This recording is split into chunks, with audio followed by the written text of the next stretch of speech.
Hello दोस्तों, स्वागत है आपका अपने परिवार इजी बायोलॉजी में। तो परिवार जब कहा जाता है जब परिवार के लोग क्या करते हैं, आपस में मिलजुल कर एक दूसरे का सहयोग करते हैं। तो सहयोग करने का मतलब मेरा ये है कि जो अपना परिवार है इजी बायोलॉजी वाला, उसे आप बढ़ाने में मदद करिए, अपने दोस्तों को बताइए। बहुत से दोस्तों को पता नहीं होगा तो उनको बताइए कि बायोलॉजी का इजी बायोलॉजी का जो परिवार है उस पे जो सरल तरीके से बायोलॉजी पढ़ाई जाती है। तो चैनल को सब्सक्राइब करके ही अपना परिवार और बड़ा होगा। तो सभी दोस्त चैनल को सब्सक्राइब कर लें। तो आगे हम देखेंगे, आज हम पढ़ने वाले हैं यूनिट 5, जिसका नाम है पारिस्थितिकी एवं पर्यावरण। तो इस यूनिट में चैप्टर 13 से लेकर 16 तक जितने भी चैप्टर हैं उन्हें यूनिट 5 में रखा गया है। 13, 14, 15 और 16 इन सभी चैप्टरों को यूनिट 5 में रखा गया है। तो जो यूनिट का नाम क्या है, पारिस्थितिकी एवं पर्यावरण या जीव एवं जीवन संख्या। ये चैप्टर 13 का नाम है, जीव एवं जीवन संख्या। इंग्लिश में बोलेंगे ऑर्गेनिज्म एंड पॉपुलेशन। क्या बोलेंगे? Organism and population. तो सबसे पहले हम किसके बारे में पढ़ेंगे? पारिस्थितिकी के बारे में पढ़ेंगे। किसके बारे में पढ़ेंगे? पारिस्थितिकी या इकोलॉजी के बारे में पढ़ेंगे। तो पारिस्थितिकी जीवधारियों के आवास का अध्ययन करना ही क्या कहलाता है? पारिस्थितिकी या इकोलॉजी कहलाता है।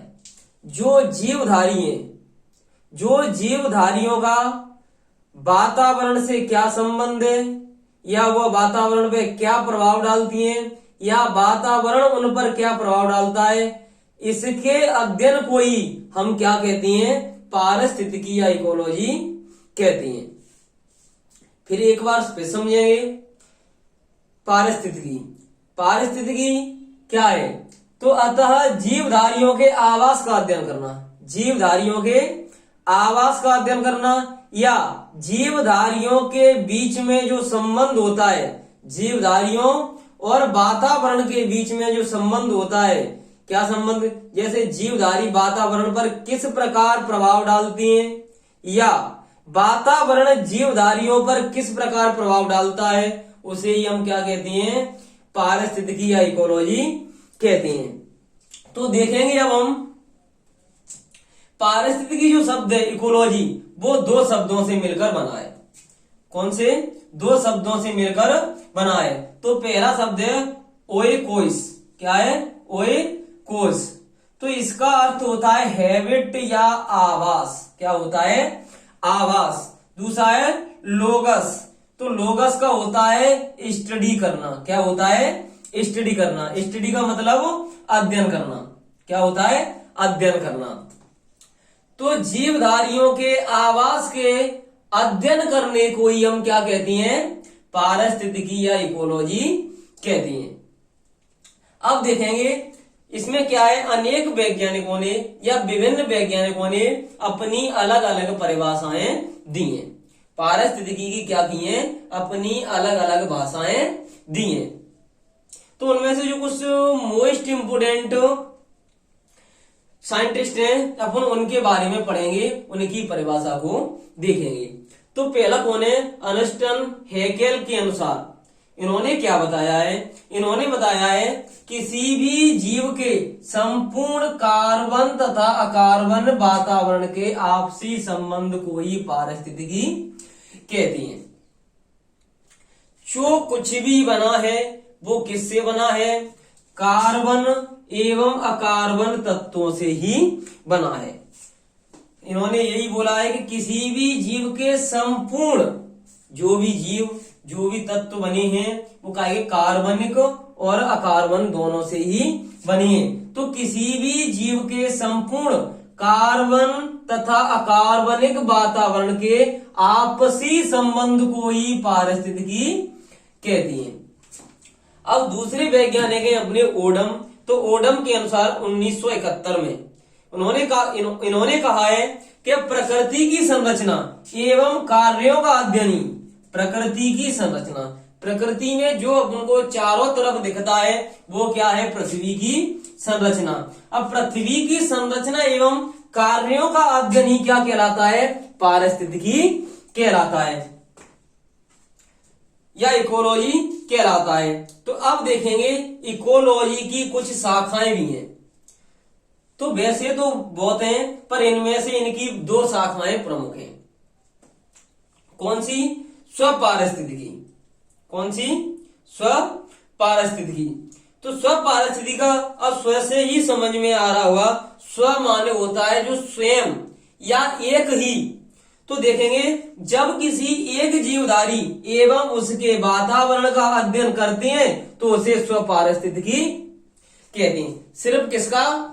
एक जीवधारी के अध्ययन, एक जीवधारी के अध्ययन करेंगे तो उसे क्या कहेंगे, स्वपारिस्थितिकी। या तो एक जीवधारी या उसके वातावरण या पर्यावरण बोलेंगे, वातावरण या पर्यावरण। तो जब किसी एक जीवधारी एवं उसके वातावरण का अध्ययन करते हैं तो उसे हम क्या कहते हैं, स्वपारिस्थितिकी या ऑटो इकोलॉजी कहती है।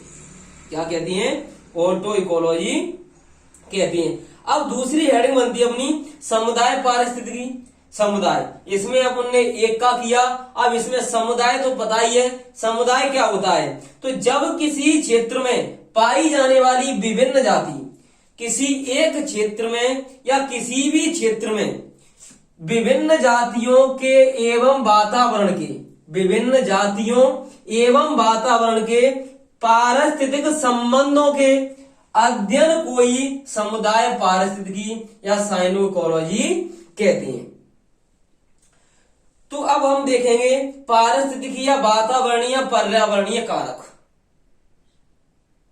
संबंध तो तुमने देख ही लिया कि जो जीवधारियों का किससे संबंध, वातावरण से। अगर एक जीवधारी के और उसके वातावरण के अध्ययन को करेंगे तो उसे स्वपारिस्थितिकी बोलेंगे, और किसी क्षेत्र में रहने वाले विभिन्न जीवधारी एवं उसके वातावरण के अध्ययन को क्या बोलेंगे, समुदाय पारिस्थितिकी बोलेंगे। अब अपने देख तो लिया, पर अब ये भी देखेंगे कि वो जो जीवधारी हैं वो पर्यावरण पर किस प्रकार प्रभाव डालती हैं या पर्यावरण उस पर किस प्रकार प्रभाव डालता है। तो पारिस्थितिकी या वातावरणीय या पर्यावरणीय कारक। तो पर्यावरण देखेंगे, पर्यावरण क्या है? तो पर्यावरण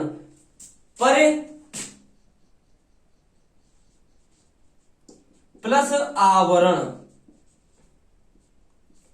पर प्लस आवरण। तो परे का मतलब होता है चारों ओर, क्या होता है, चारों ओर। और आवरण का मतलब होता है ढके हुए, क्या होता है, ढका हुआ। परे का मतलब क्या होता है, चारों ओर, और आवरण का मतलब क्या होता है, ढका हुआ।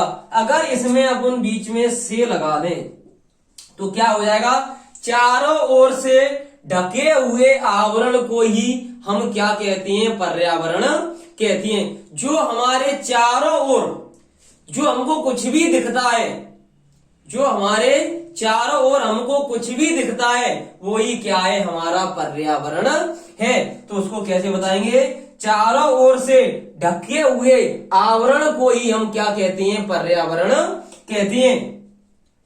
अब आगे देखेंगे, क्योंकि इसमें इसके बारे में दिया है कि पारिस्थितिकी या वातावरणीय या पर्यावरणीय कारक।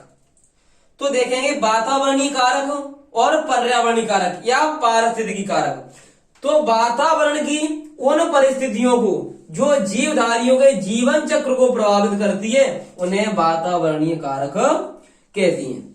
जो जीव अपना जीवन व्यतीत कर रहा है उस जीवन व्यतीत करने के बीच में जो चीज उसमें बाधा उत्पन्न कर रही है उसे ही अपन क्या कहेंगे, कारक बोलेंगे। क्या बोलेंगे, कारक बोलेंगे। तो वातावरणीय कारक निम्न दो प्रकार की होती हैं। जो वातावरणीय कारक हैं वो निम्न दो प्रकार की होती हैं। एक होता है प्रत्यक्ष कारक और दूसरा होता है अप्रत्यक्ष कारक। तो प्रत्यक्ष कारक कौन सा होता है? प्रत्यक्ष अपन बोलते हैं कि प्रत्यक्ष को प्रमाण की जरूरत नहीं होती है। तो प्रत्यक्ष कारक वे होती हैं, वे कारक जो सीधे जीवधारियों को प्रभावित करती हैं, किसी का माध्यम नहीं बनती है, वो सीधे जाकर उस पे अटैक करती हैं। तो वे कारक जो सीधे जीवधारियों को प्रभावित करती हैं उन्हें प्रत्यक्ष कारक कहती हैं। जैसे प्रकाश, प्रकाश देखेंगे तो प्रकाश, जैसे सूर्य से प्रकाश आया वो किसी जीवधारी पर उसने सीधा अटैक कर दिया, तो उससे वह जीवधारी प्रभावित होगा कि नहीं होगा? कैसे होगा कि बहुत तेज प्रकाश आया तो उसके साथ में बहुत सारी बीमारियां भी आती हैं, जैसे कैंसर है और सारी बीमारियां हैं।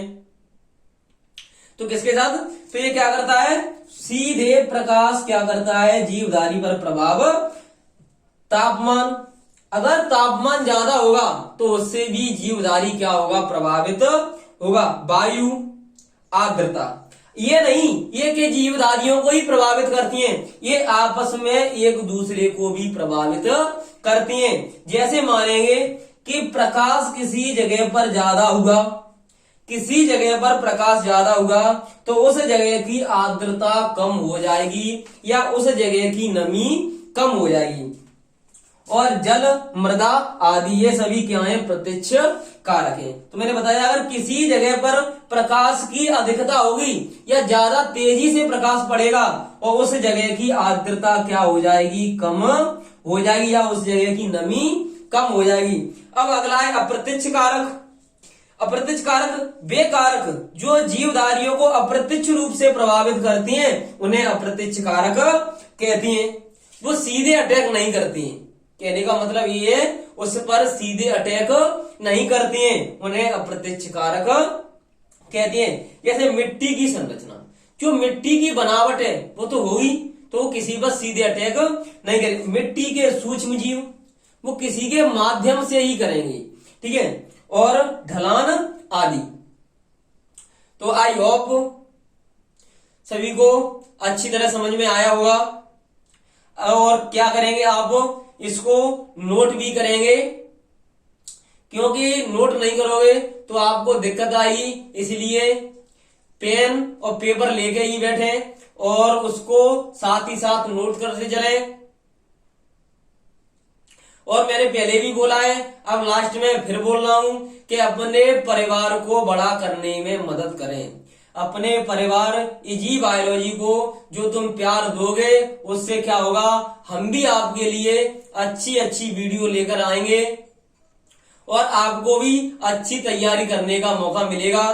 तो दोस्तों इसी के साथ अब इसके साथ अपन आगे देखेंगे, अगली वीडियो में इसके आगे का भाग देखेंगे। इसको भाग अपन एक मान लो, तो जिससे आपको देखने में परेशानी नहीं होगी। अब इसके आगे भाग 2 में हम देखेंगे मिट्टी के बारे में, मृदा के बारे में, इन सभी कारकों के बारे में देखेंगे। तो जय हिंद, जय भारत।